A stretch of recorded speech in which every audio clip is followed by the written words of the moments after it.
Praise the Lord. சமயத்துக்கேற்ற வார்த்தை அப்படின்னு நம்ம வேதத்துல வாசிக்கிற மாதிரி சில நேரத்துல சமயத்துக்கேற்ற பாடல் மூலமா கூட ஆவியானவர் நம்ம இடத்துல பேசுவார். அந்த நாள்ல நம்ம அந்த பாட்டை எங்கேயுமே கேட்டிருக்க மாட்டோம். ஆனா திடீர்னு அந்த பாடல் வரிகள் நம்முடைய இருதயத்துல இருந்து நம்ம கேட்டுட்டே இருப்போம். நம்ம வாய் வழியா அதை பாடிக்கிட்டே இருப்போம்.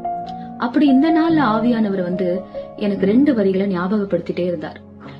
உம்மிலே பலன் கொள்ளும் மனிதர்கள் எல்லாம் உண்மையிலே பாக்கியவான்கள், ஓடினாலும் கலைப்பட யார், நடந்தாலும் சோர்வடையார். ஆமென், நடந்தாலும் சோர்வடையார். எவ்வளவு உண்மையான வரிகள்ல. நம்ம பலவீனமா இருக்கிற நேரத்துல சில நேரத்துல யார்கிட்டயாவது பேசினா நமக்கு ஒரு கம்ஃபர்ட் கிடைக்குமா, நம்ம கொஞ்சம் ஸ்ட்ரென்தண்டா ஃபீல் பண்ணுவோமான்னு சொல்லி நம்ம க்ளோஸான எத்தனையோ பேரை நம்ம தேடி கால் பண்ணி பேசலாம். Sometimes it will even work out. But how long it will sustain? அங்கதான் ஒரு கேள்வி இருக்குல்ல.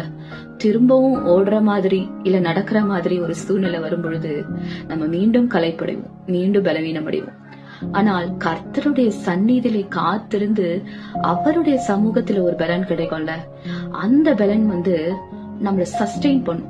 In spite of again facing hard situations, திரும்பவும் ஓடுற மாதிரி நடக்கிற மாதிரி களைப்பாகிற மாதிரி சூழ்நிலை வந்தாலும் அது நம்மள அந்த ஸ்ட்ரென்த் நம்மள தாங்கி பிடித்துக் கொள்ளும். அதை திரும்ப திரும்ப நம்ம அவரோட சமூகத்துல போய் பெற்றுக்கொண்டே இருக்கலாம். It is never ending.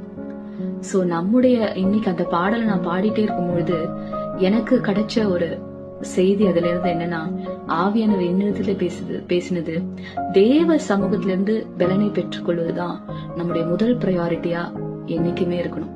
மற்றதெல்லாம் அதுக்கப்புறம் தான். God bless you all.